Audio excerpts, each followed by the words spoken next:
নমস্কাৰ, মোৰ নাম স্বপ্নালী চাংগাগতি বৰা। আপুনি কোনটো জিলা পৰিষদৰ পৰা? মই এবাৰ 13 নং ভোটাইপাথৰি জিলা পৰিষদৰ বিজেপি মনোনীত প্ৰাৰ্থী হিচাপে মই এবাৰ বিজয় সাব্যস্ত কৰিছো।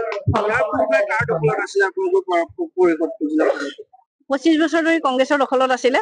এইবাৰ কংগ্ৰেছৰ দখল ওপৰাই মই বিজেপি অধীনত আনিবলৈ সফল হৈছো।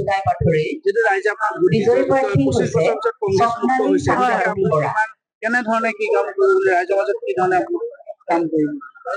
মই ৰাইজৰ মাজত যাওঁতে মই দেখিছো তেখেতলোকৰ সকলোখিনি অভাৱ অভিযোগ, বিশেষকৈ অনুষ্ঠান প্ৰতিষ্ঠানৰ কাৰণে তেওঁলোকৰ যিখিনি আছে, যোৱা 25টা বছৰ যিখিনি হোৱা নাছিলে উন্নয়নমূলক কাম, সেই উন্নয়নমূলক কামখিনি যথাসাধ্য কৰিবলৈ মই চেষ্টা কৰিম।